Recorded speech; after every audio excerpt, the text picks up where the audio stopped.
Pourquoi la vice-gouverneure du Lualaba est-elle indifférente face aux larmes des cultivateurs affectés par les projets hydrauliques de Boussanga? L'initiative pour la bonne gouvernance et les droits humains s'interroge sur la capacité des autorités congolaises en général et celle de la province du Lualaba en particulier à protéger les populations affectées par les projets hydroélectriques de Boussanga. En fait, les Congolais et les Congolaises, premiers occupants de la zone où se développent les projets hydroélectriques de Boussanga, souffrent des expulsions forcées, d'accès difficile aux champs, ainsi que de l'immersion totale des champs pour certains. L'initiative pour la bonne gouvernance et les droits humains constate que depuis le 12 mai 2021, les cultivateurs dont les champs se trouvaient le long de la rivière Lufupa avaient, par une pétition, saisi Madame la vice-gouverneure du Lualaba pour réclamer leurs indemnisations de la part de l'entreprise Siko Hydro. Mais jusqu'à présent, aucune indemnité n'a été versée aux cultivateurs et l'autorité de l'État, tant au niveau provincial que national, se montre totalement indifférente et impuissante pour prendre des mesures adéquates. Les cultivateurs de Ouattamalonda et ceux de Dissanga dénoncent l'inaction de la part des autorités provinciales, de sorte que devant ces dernières, IBGDH en appelle à la mobilisation de toutes les forces vives de la province du Lualaba pour se prendre en charge et à l'implication directe du chef de l'État dont l'une des promesses aux populations du Lualaba lors de son passage dans la ville de Kolwezi était la théorie du gagnant-gagnant dans l'exploitation de nos ressources.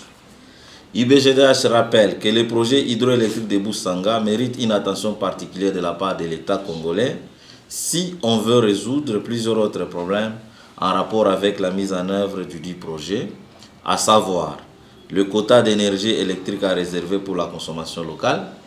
la révision à la hausse des parts de l'État congolais dans les projets,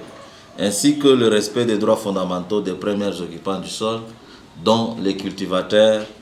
qui restent sans assistance de la part du gouvernement provincial du Lualaba. Ainsi, IBGDH recommande à l'Assemblée nationale d'interpeller le gouvernement national pour obtenir de l'entreprise Siko Hydro l'indemnisation des cultivateurs victimes des activités du projet Boussanga, d'interpeller le gouvernement national pour exiger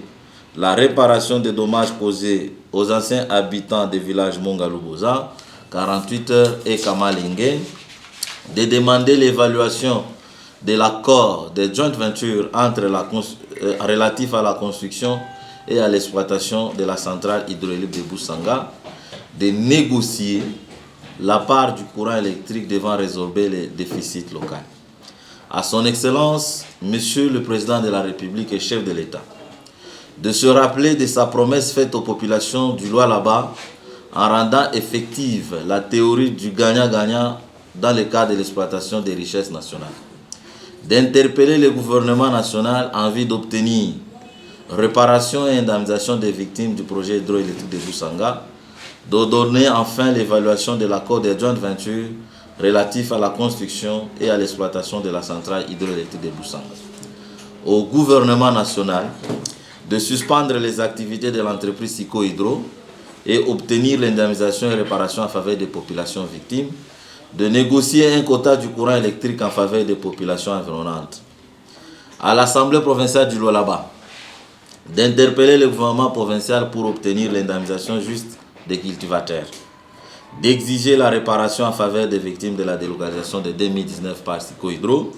d'engager un plaidoyer pour obtenir un quota du courant électrique en faveur de la population environnante et celle de Kolwezi, de voter l'édit relatif à l'évaluation, au taux et à l'indemnisation des populations en cas de délocalisation. À Madame la vice-gouverneure du Lualaba,